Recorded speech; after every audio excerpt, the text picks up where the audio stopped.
I stare at the bookstore display window and my hands shake as I see my words. My soul, published under Lin Xiaoya's name, the golden letters spelling out echoes of tomorrow beneath her photograph, where she smiles with the confidence of someone who believes she deserves this success. And I want to scream, but no sound comes out. Because how can I explain to anyone that this bestseller, this critically acclaimed novel that everyone is calling a masterpiece of modern literature, was written by me in my tiny apartment while my mother lay dying in the hospital bed that we could barely afford? Every word typed on my ancient laptop during the long nights when I worked 3 different jobs just to keep us both alive. The book jacket shows Xiao Ya in an elegant black dress, her hair perfectly styled, holding a pen like it's a scepter of power. And underneath her photo, it says, Lin Xiaoya's stunning debut novel has captivated readers worldwide with its raw emotional depth and innovative narrative structure. But those words, every single word in that book, came from my heart during the darkest period of my life, when I poured everything I had into creating something beautiful from our pain. And now she's claiming it as her own while I stand outside this bookstore wearing my work uniform from the convenience store where I make barely enough to buy ramen noodles for dinner.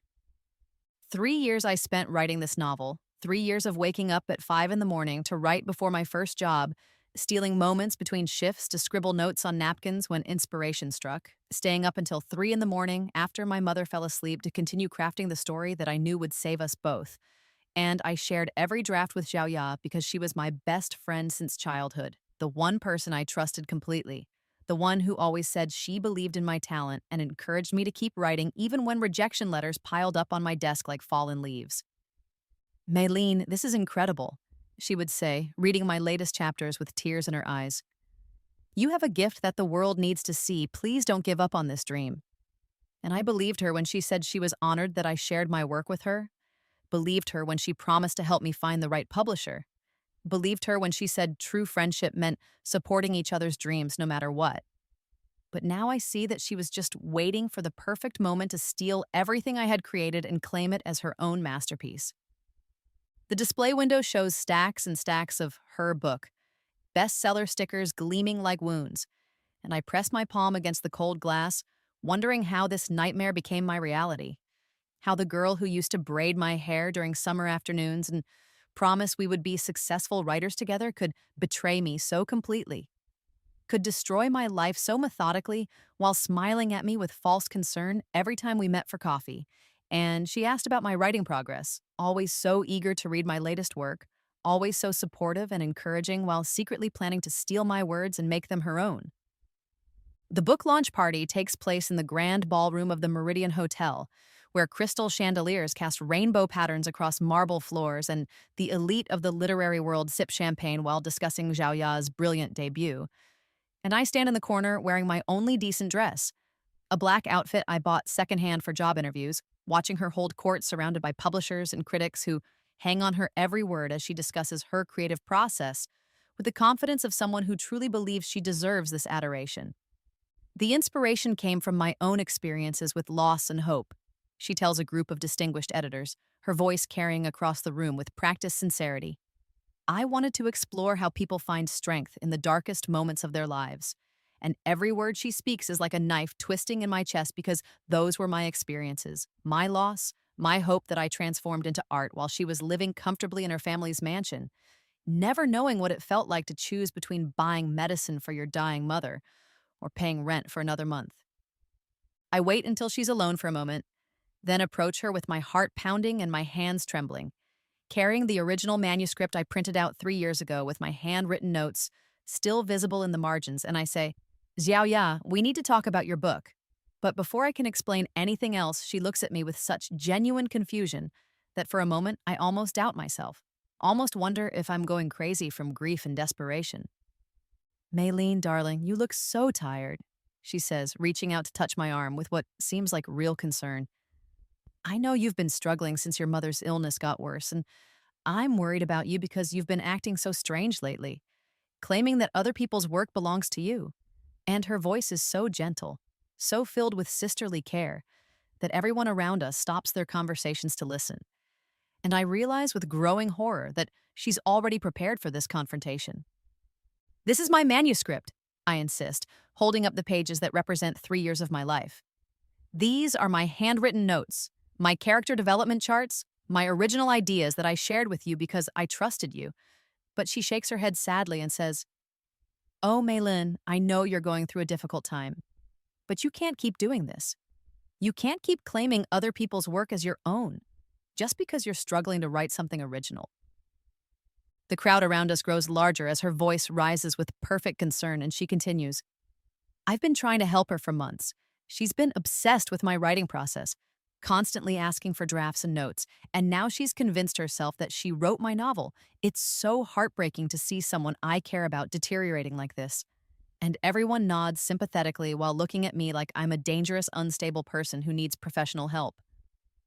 "Check the timestamps on her computer files," I say desperately. "Compare the writing styles, analyze the development process. There has to be evidence." But when I rush home to gather proof, my laptop won't turn on. The hard drive completely corrupted, and all my backup files on cloud storage have mysteriously disappeared. Every trace of my writing process erased as if it never existed, leaving me with nothing but handwritten notes that anyone could claim I copied from her published book. 6 months pass, and Echoes of Tomorrow becomes an international phenomenon, translated into dozens of languages, optioned for a major motion picture, earning literary prizes that should have been mine, while I work double shifts at the convenience store and watch my mother fade away in the hospital bed that's bankrupting us both. And every night I lie awake wondering how Xiaoya could destroy me so completely while sleeping peacefully in the mansion she bought with my royalties. The publishing industry has blacklisted me completely after word spread about my false plagiarism accusations against a rising literary star, and editors who used to respond to my query letters now won't even read my name in their email inboxes, whispering that I'm dangerous to work with, unstable, the kind of writer who attacks successful authors out of jealousy and mental illness. And no matter how hard I try to rebuild my reputation, no one will give me a chance to prove my talent. Mother dies on a rainy Tuesday morning while I'm at work, and by the time I rush to the hospital, she's already gone. Her last words, according to the nurse, were, "I'm sorry I couldn't see your book published, my dear daughter." And I hold her cold hand while sobbing because she never got to see me succeed, never got to hold my published novel in her hands, never got to be proud of the daughter who dreamed of becoming a writer but failed to protect her own words from theft. 3 weeks after the funeral, I receive an anonymous package containing photocopies of documents that make my blood run cold. Pages and pages of evidence showing Zhao Ya's systematic plan to steal my work, including recordings of our coffee shop conversations where she asked specific questions about my plot development, handwritten notes in her diary about acquiring Maylene's brilliant ideas for my own use, and email exchanges with literary agents discussing how to market her original novel that contains detailed plot points I shared with her months before I finished writing. The evidence is overwhelming and undeniable, proving that she planned this theft for years, carefully documenting my creative process while pretending to be my supportive friend. And I realized that every encouraging word she spoke, every moment of sisterly advice, every promise to help me find success was just part of her elaborate scheme to steal my life's work and claim it as her own masterpiece. I confront her at the mansion she bought with my stolen royalties, a sprawling estate with marble columns and manicured gardens that my words paid for.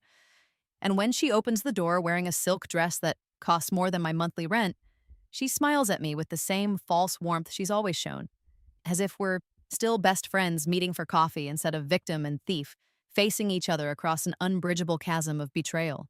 "Maylin, what a lovely surprise," she says, inviting me into a living room decorated with awards and accolades for her writing. "I've been so worried about you since the funeral. You look like you haven't been sleeping well," and her concern sounds so genuine that for a moment I almost forget why I came here, almost fall back into the old pattern of trusting her with my pain.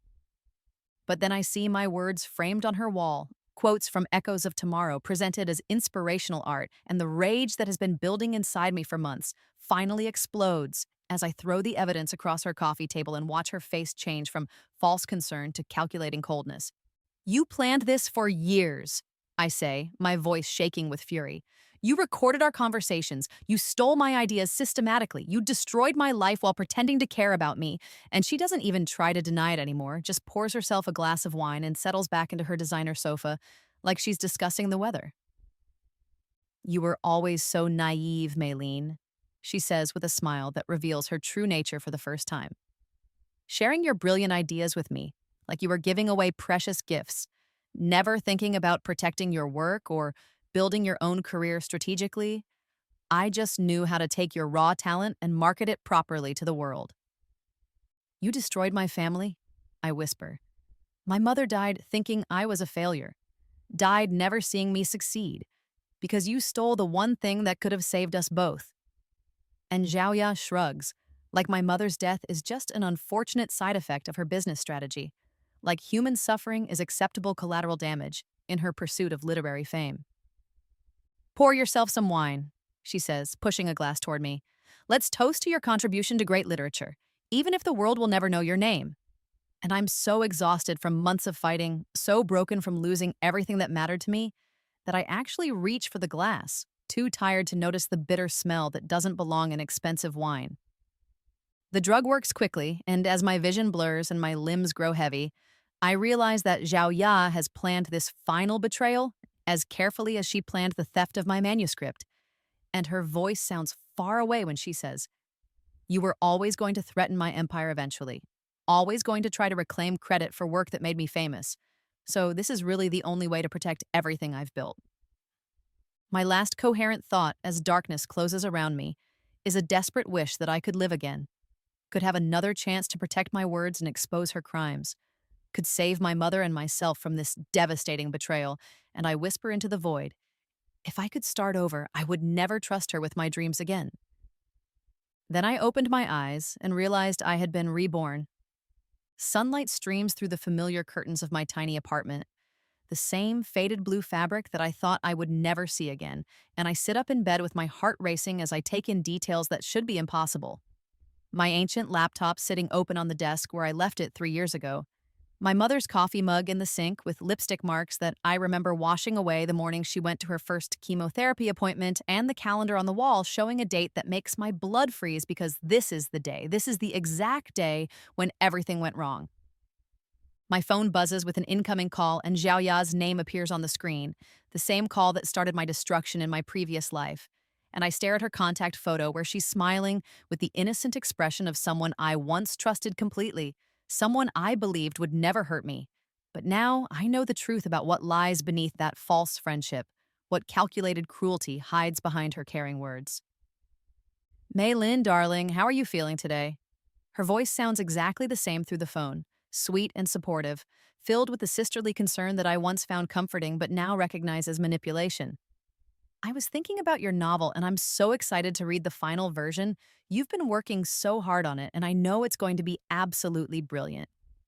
Every word she speaks is like an echo from my nightmare, the same script she followed in my previous life when she convinced me to share my completed manuscript. And I grip the phone tighter as memories flood back. Her reading my work with tears of fake admiration, her promises to help me find the right publisher, her systematic theft of my ideas, while pretending to be my most devoted friend and supporter. I'm not feeling well today, I lie, testing whether I can change the pattern of events that led to my destruction. Maybe we can talk about the book another time. And there's a brief pause before she responds, a moment of silence that I never noticed in my previous life but now seems significant, like she's recalculating her strategy in real time. "Oh no, you poor thing," she says with renewed concern. "You've been pushing yourself so hard lately, working all those jobs and taking care of your mother. Promise me you'll rest today and don't worry about anything else." But I can hear something underneath her words now, an urgency that wasn't there before, a hint of frustration that she's trying to hide. After I hang up, I sit in stunned silence, staring at my laptop screen where my completed manuscript waits in a folder labeled Echoes of Tomorrow, Final Draft, 3 years of my life compressed into 400 pages that represent everything I dreamed of becoming. And I realize that this time I have the power to protect my work, to expose Xiao Ya's true nature, to save my mother, and build the literary career that should have been mine from the beginning. My hands shake as I open the document and read the first lines that I wrote during those long nights when hope was the only thing keeping me alive. Sometimes the greatest stories begin in the darkest moments, when ordinary people discover extraordinary strength they never knew they possessed. And tears blur my vision because these words saved me once, and now they have the chance to save me again. This time, I won't share my manuscript with Xiaoya, won't trust her with my dreams, won't give her the opportunity to steal my life's work and claim it as her own creation.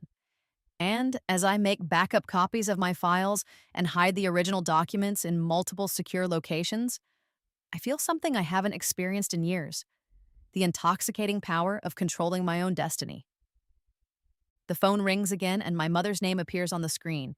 And when I answer, she says, "Sweetheart, I just wanted to tell you how proud I am of you for finishing your novel. I know it's going to change both our lives for the better." And her voice is strong and healthy, full of the optimism that cancer will soon steal away unless I find a way to save her. "I love you, Mom," I whisper. And I mean it more deeply than I ever have before because I know exactly how precious this time with her really is. How quickly everything can be lost if I don't fight to protect what matters most.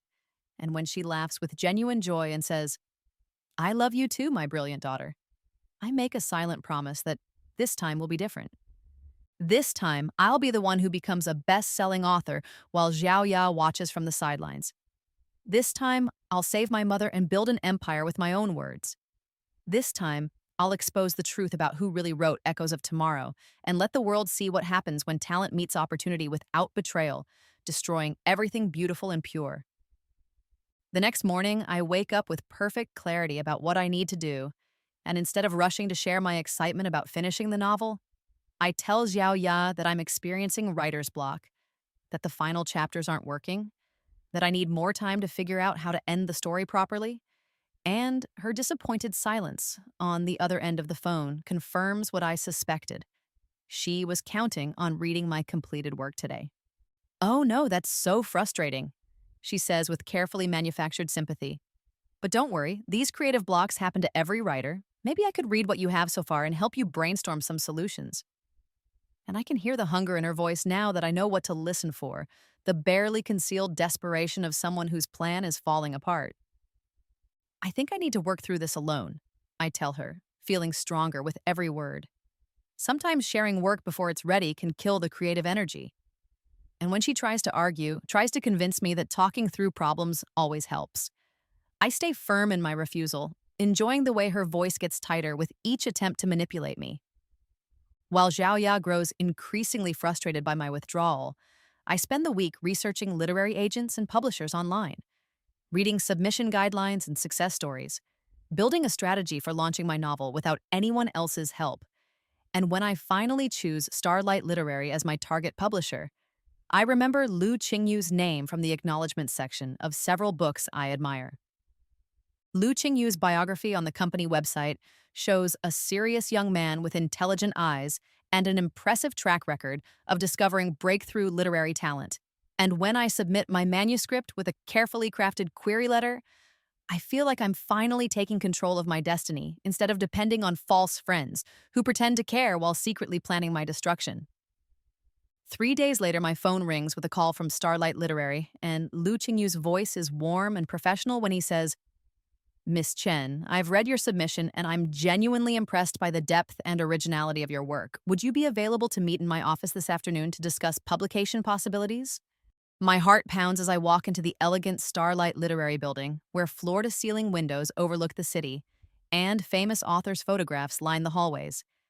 And when Lu Qingyu greets me in his office, I'm struck by how different he seems from the shallow literary world I remember from Xiao Ya's launch party, how genuine his enthusiasm feels when he discusses my writing. "Your manuscript has something special," he says, leaning forward, with the intensity of someone who truly loves literature.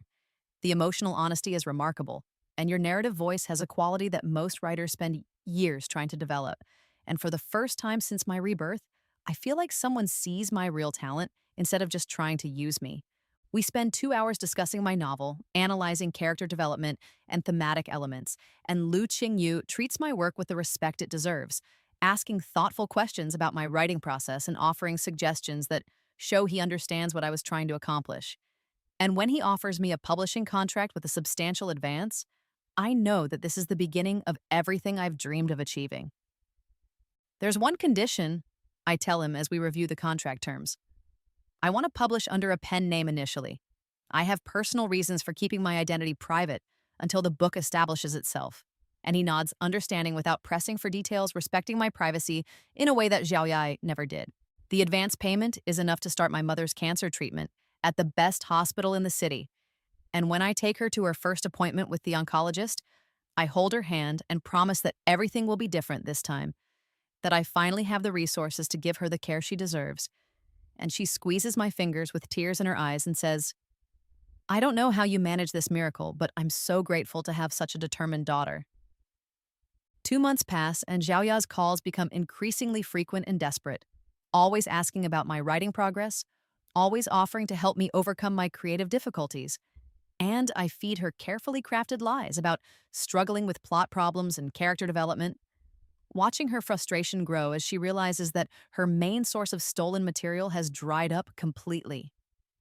I'm really worried about you, she says during our weekly coffee meeting, studying my face for signs of weakness.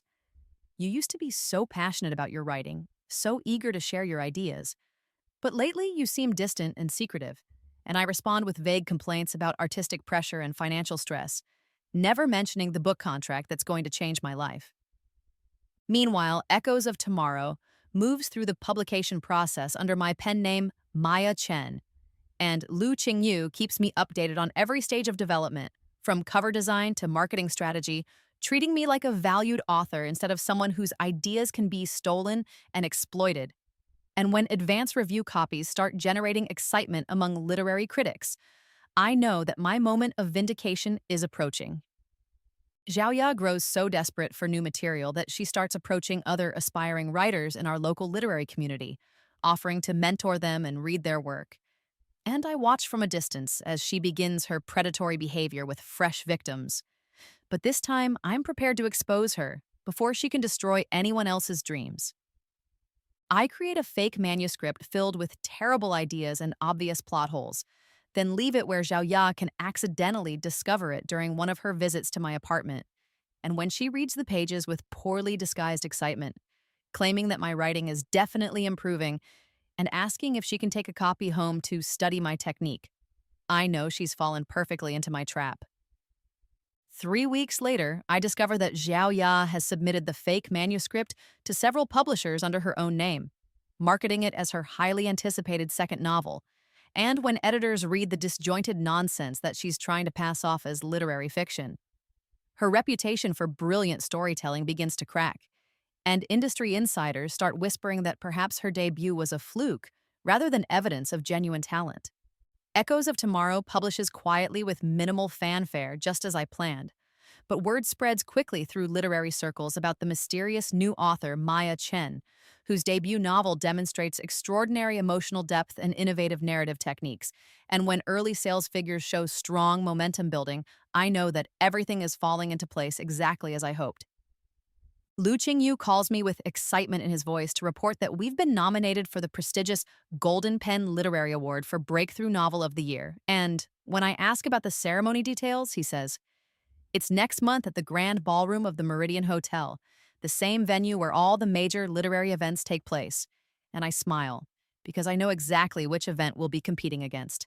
The Golden Pen Literary Awards ceremony fills the Grand Ballroom with the same elite crowd I remember from Xiao Ya's Stolen Triumph. Crystal chandeliers casting rainbow patterns across marble floors, while publishers and critics discuss the year's most impressive literary achievements. But this time, I'm not standing in the corner wearing secondhand clothes. This time, I arrive as Lu Qingyu's honored guest, confident and elegant in a midnight blue dress that makes me feel like the successful author I was always meant to become. Xiaoya sweeps into the ballroom wearing a designer gown that probably costs more than most people's monthly salary, still basking in the acclaim from her stolen debut, despite recent criticism of her sophomore effort, and she holds court near the bar where admiring fans request autographs and selfies, completely unaware that her literary empire is about to crumble in front of everyone who once praised her stolen talent. You look absolutely radiant tonight, Lu Qingyu says as we find our seats at the publisher's table, and his genuine admiration warms me in a way that Xiao Ya's false compliments never did. I have a feeling this evening is going to be very special for you. And when he smiles with quiet confidence, I realize that he believes in my work as much as I do. The ceremony begins with speeches about the importance of authentic literary voices and original storytelling, And I watch Xiao Ya's face during these presentations, noting how she nods along with discussions of creative integrity while sitting in an audience that has no idea she built her career on theft and betrayal. And when the presenter announces the nominees for Breakthrough Novel, my heart pounds with anticipation. The nominees for this year's Golden Pen Award for Breakthrough Novel are. The presenter's voice carries across the hushed ballroom as he reads 5 titles, including Echoes of Tomorrow by Maya Chen, and I feel Lu Qingyu squeeze my hand supportively while Xiao Ya glances around the room with obvious confusion, probably wondering who this mysterious new author is and why she's never heard of them. When they announce that Echoes of Tomorrow has won, the applause thunders through the ballroom and Lu Qingyu beams with pride as he helps me stand, and I walk to the stage on trembling legs, clutching my acceptance speech that I've rewritten dozens of times, knowing that this moment will determine everything that follows. Thank you for this incredible honor, I begin, looking out at an audience that includes everyone who witnessed my humiliation during Xiao Ya's launch party. This novel represents 3 years of my life, written during my mother's battle with cancer, typed on an ancient laptop in a tiny apartment where hope was sometimes the only thing keeping me alive.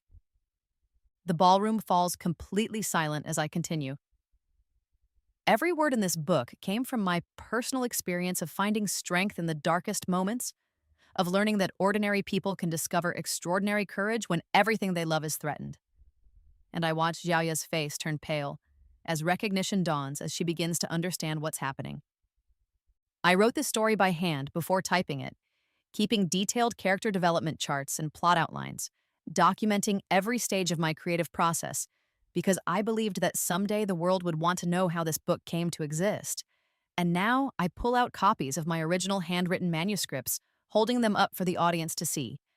These pages represent the heart and soul that went into creating what you've honored tonight.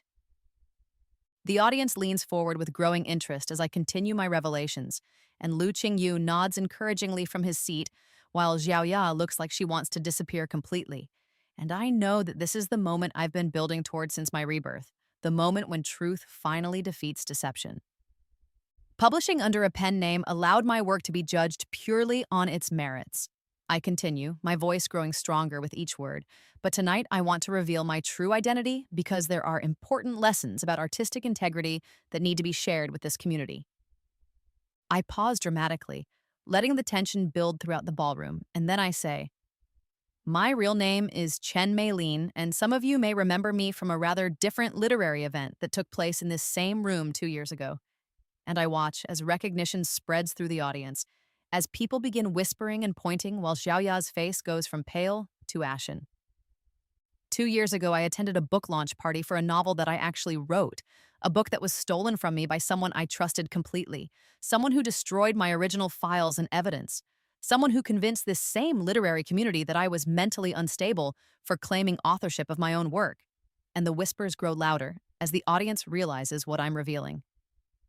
Lu Qingyu steps forward to the microphone with a folder of documents, and his professional voice carries clearly as he says, Starlight Literary has extensive documentation of Miss Chen's original submission and development process, including time-stamped drafts, editorial correspondence, and recorded meetings where she discussed her creative vision in detail.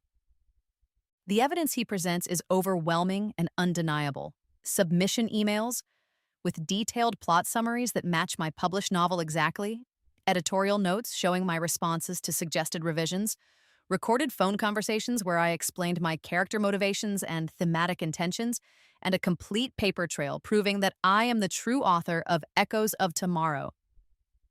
We also have security footage from our offices showing Miss Chen working on revisions during multiple editorial sessions. Lu Qingyu continues, as well as testimony from our entire editorial staff who can confirm her intimate knowledge of every aspect of this novel's development. Xiao Ya finally stands up from her table, her face flushed with desperate anger, and she calls out, "This is ridiculous. Meilin is having another psychological breakdown. She's been obsessed with my success for years, and now she's trying to steal credit for her own failed novel by claiming it's the same as my original work." But her protest sounds hollow and unconvincing compared to the mountain of evidence that Lu Qingyu continues to present. And when he displays side-by-side comparisons of writing styles between Echoes of Tomorrow and Xiao Ya's recent failed manuscript, The differences are so obvious that even a casual reader could see that they were written by completely different people.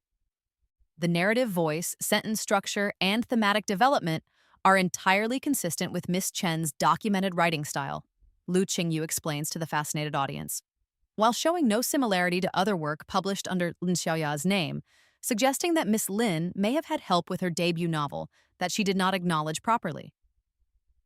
The implications of his diplomatic language are clear to everyone in the room, and reporters begin scribbling notes furiously, while photographers capture Zhao Ya's desperate attempts to maintain her composure, and I realize that this public exposure is even more satisfying than I imagined it would be.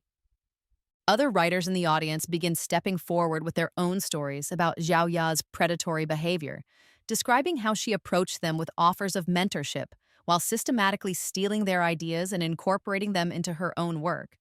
And as more and more testimony accumulates, the case against her becomes absolutely damning. Within hours, social media explodes with news of the scandal.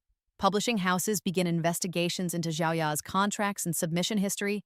Movie studios put her film deals on hold pending legal review, and literary awards committees start discussing whether her previous honors should be revoked due to fraud.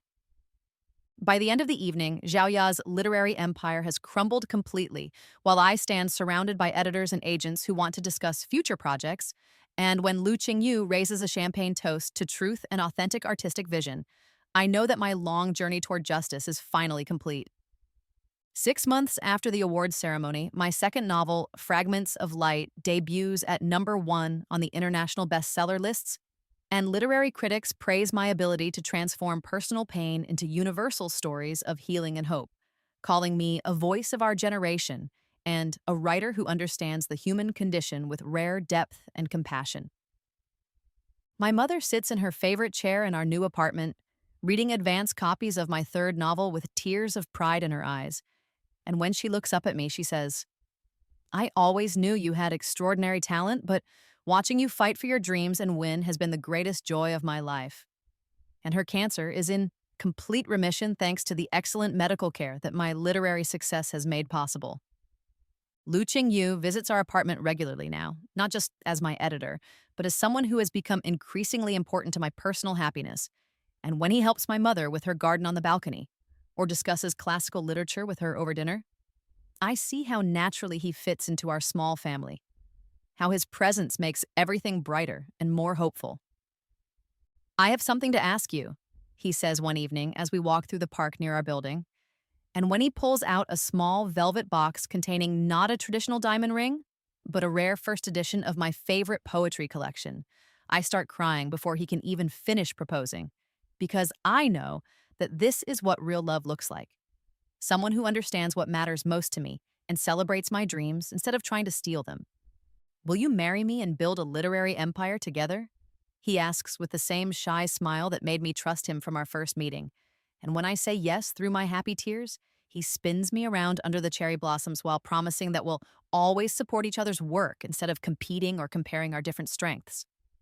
Our wedding announcement appears in all the major literary magazines with photographs of us surrounded by books in the Starlight Literary offices, and the caption reads, "Celebrated author Chen Meilin marries the editor who first recognized her genius." And when I read those words, I think about how different my life has become since I learned to protect my dreams from people who would exploit them. I open a writing school for aspiring authors 6 months after our wedding, creating a safe space where new writers can develop their skills without fear of theft or exploitation. And when I teach workshops on protecting intellectual property and recognizing predatory behavior, I share my own story as an example of why creative people must be vigilant about safeguarding their work.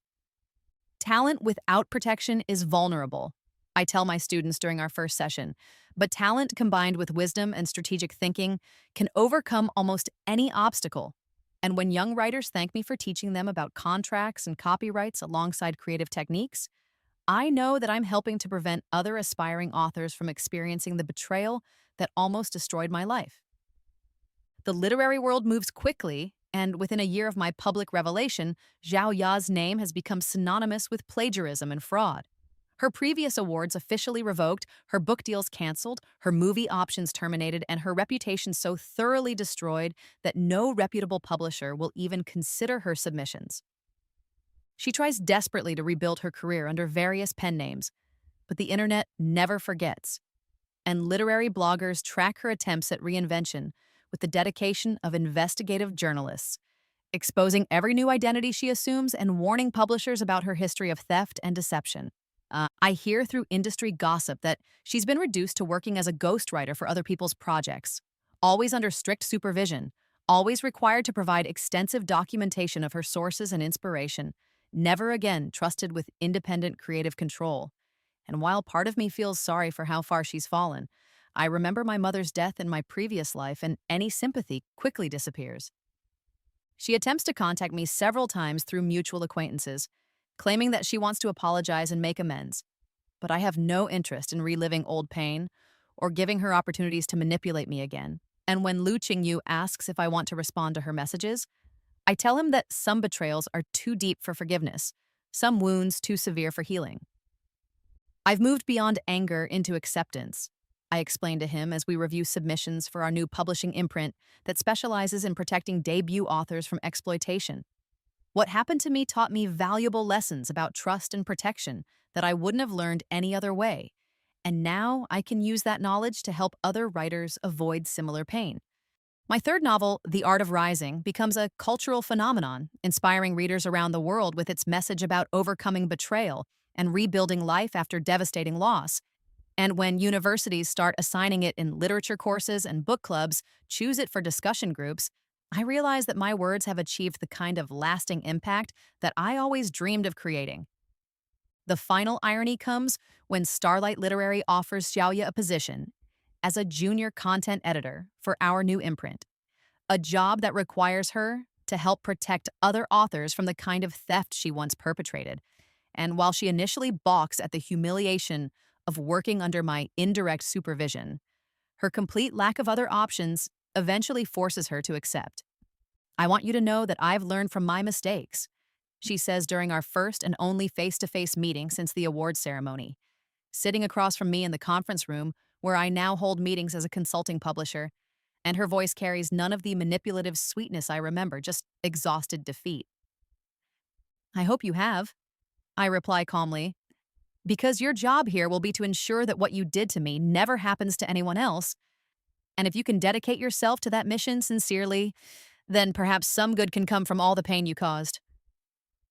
She nods silently and leaves the room, and I never speak to her directly again. Though I occasionally see reports about her work evaluating submission security protocols and helping establish better protections for unpublished manuscripts, and I suppose there's a certain poetic justice in forcing her to spend her career defending the very things she once destroyed. 5 years after my rebirth, I sit in my home office surrounded by awards and bestseller certificates, with Lu Qingyu reading manuscripts in the chair beside my desk and our infant daughter sleeping peacefully in her crib nearby. And when I look at the framed first edition of Echoes of Tomorrow hanging on my wall, I remember that terrible night when I died, wishing for another chance. The woman I was in my previous life could never have imagined this happiness, this success, this sense of security and purpose that comes from learning to protect what matters most while building something beautiful and lasting. And when our daughter grows up, I'll teach her that talent is a gift, but wisdom is a choice, that trust must be earned and dreams must be guarded, that the greatest victory is not just achieving success, but ensuring that others can achieve it too. Sometimes late at night when I'm working on my next novel, I think about the mysterious forces that gave me a second chance at life.